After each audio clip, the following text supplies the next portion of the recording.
Madam Secretary, the latest Real Clear Politics average has you up by an average of 2.8 percentage points over Donald Trump. Given what you say are his historic inadequacies and disqualification on the commander-in-chief point that you just made, shouldn't you just basically be running away with it at this point? Well, as I've said many, many times, I've always thought this was going to be a close election. That's why we've been putting organizations in place, gearing up for these final weeks to mobilize and turn out our voters. That's exactly what we're going to do. And I feel we're in a strong position, but we're not taking any place, anyone, anything for granted. We're going to keep working as hard as we can and hopefully pull out as many voters who agree with me as we possibly can muster. Hi, Jeff. You said unequivocally last night that you would not put troops into Iraq ever again. Isn't A, that ignoring some ground forces who were there, and B, boxing yourself in should your military commanders, if elected, advise that you in fact need to do that? Well, Jeff, first of all, I've said that before. I've said it on numerous occasions. I believe it. I think putting a big contingent of American ground troops on the ground in Iraq and Syria would not be in the best interest of the fight against ISIS and other terrorist groups. In fact, I think it would fulfill one of their dearest wishes, which is to drag the United States back into a ground war in that region. However, I've been very clear, and I said this again last night, I support the air campaign, I support special forces, I support enablers, I support surveillance, intelligence, and reconnaissance. I will absolutely be prepared to do whatever is necessary to support the Arab and Kurdish fighters on the ground, to take out as much of the infrastructure of ISIS from the air, to go after Baghdadi, as I said today, with a very focused commitment to taking him off the battlefield. I think the approach I've outlined intensifies what we are doing, but also recognizes that there is no, in my opinion, path forward to ground troops that would be in our interests. Hi, good morning. Secretary Clinton, you've been criticized by the RNC for your demeanor last night, that you were too serious, that you didn't smile enough. Can you react to that? And also, you suggested that there is a double standard. Do you think that you're treated differently in this race because you're a woman? Well, I'm going to let all of you ponder that last question. I think there will be a lot of PhD theses and popular journalism writing on that subject for years to come. I don't take my advice, and I don't take anything seriously that comes from the RNC. We were talking about serious issues last night.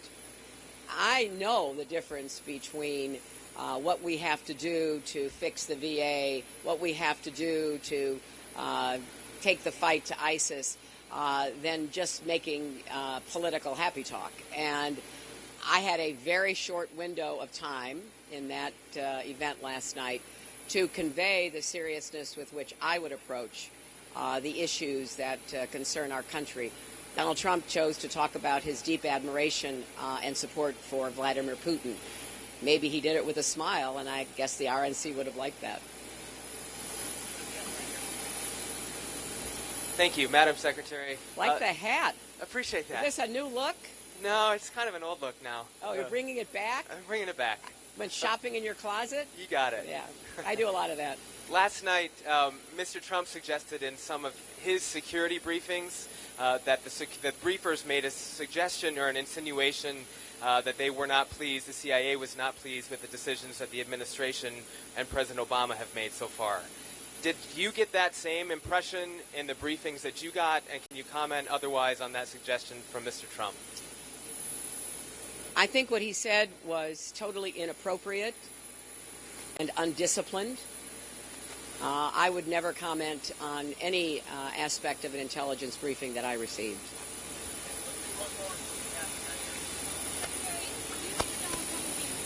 To a different standard, and what does that mean for you going into the debates? That's a very fair question. I have been somewhat heartened by the number of articles recently pointing out the quite disparate treatment of Trump and his campaign compared to ours. I don't understand the reasons for it. I find it frustrating, but it's just part of the landscape that we live in, and we just keep forging ahead.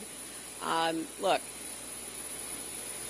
I think this is a really important moment for everybody in our country, as you have seen by the numbers of Republicans concerned about Trump coming forward and saying, this is not acceptable.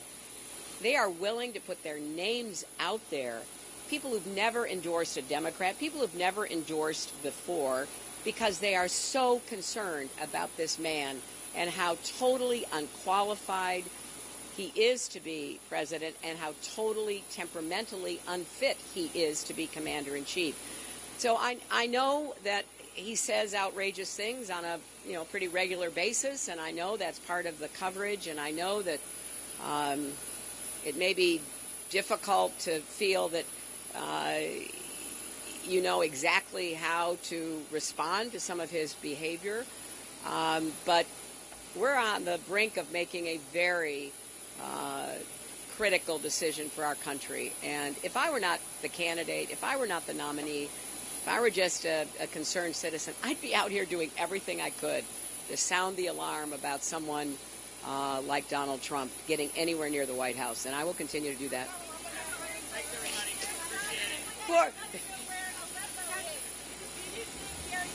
Thanks, guys. See you on the plane. Well, you can look on the map and find Aleppo.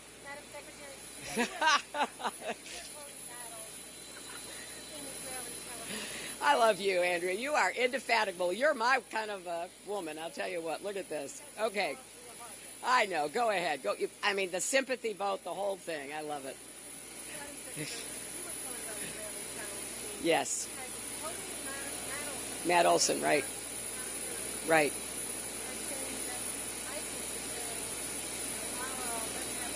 Right. Right.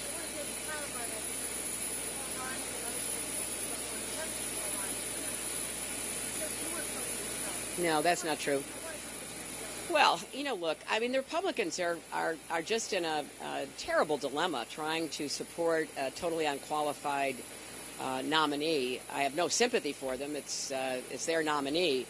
But I am not going to tolerate them continuing to make misleading, inaccurate accusations and putting out misinformation about me. And here's the latest example. Matt Olson, the very distinguished and effective former director of the National Counterterrorism Center, was so disturbed by what he has seen coming from the Trump campaign that he wrote an article that I guess came online in the last 48 hours, pulling from public sources very clear statements by ISIS leaders, essentially throwing whatever support they have to Donald Trump. They have, as Matt Olson pointed out, said they hope that Allah delivers America to Trump. They have said that they hope that he is the president because it would give even more motivation to every jihadi, someone who has insulted Muslims, has insulted a Gold Star family of a incredibly heroic Captain Khan, someone who has said he doesn't want to let Muslims from around the world even come to our country. That is a gift for ISIS, and that is what Matt Olson, who knows more about this than the Republicans trying to somehow muddy the waters, very clearly stated. That's what I mean. And look, I'm not asking for any special treatment. I know the road that I'm on. I've been on it for 25 years, and I just get up every day and keep moving forward. I love this country. I will serve it with my entire heart, mind, and soul. I will do everything I can to protect America, and I will do everything I can to make sure Donald Trump is not president for many reasons. But this latest information coming from a distinguished counterterrorism expert should put every American's mind in motion to try to figure out what everyone can do to prevent Trump from being the president. Thanks, everybody. Thank you. See you guys on the plane. Appreciate it.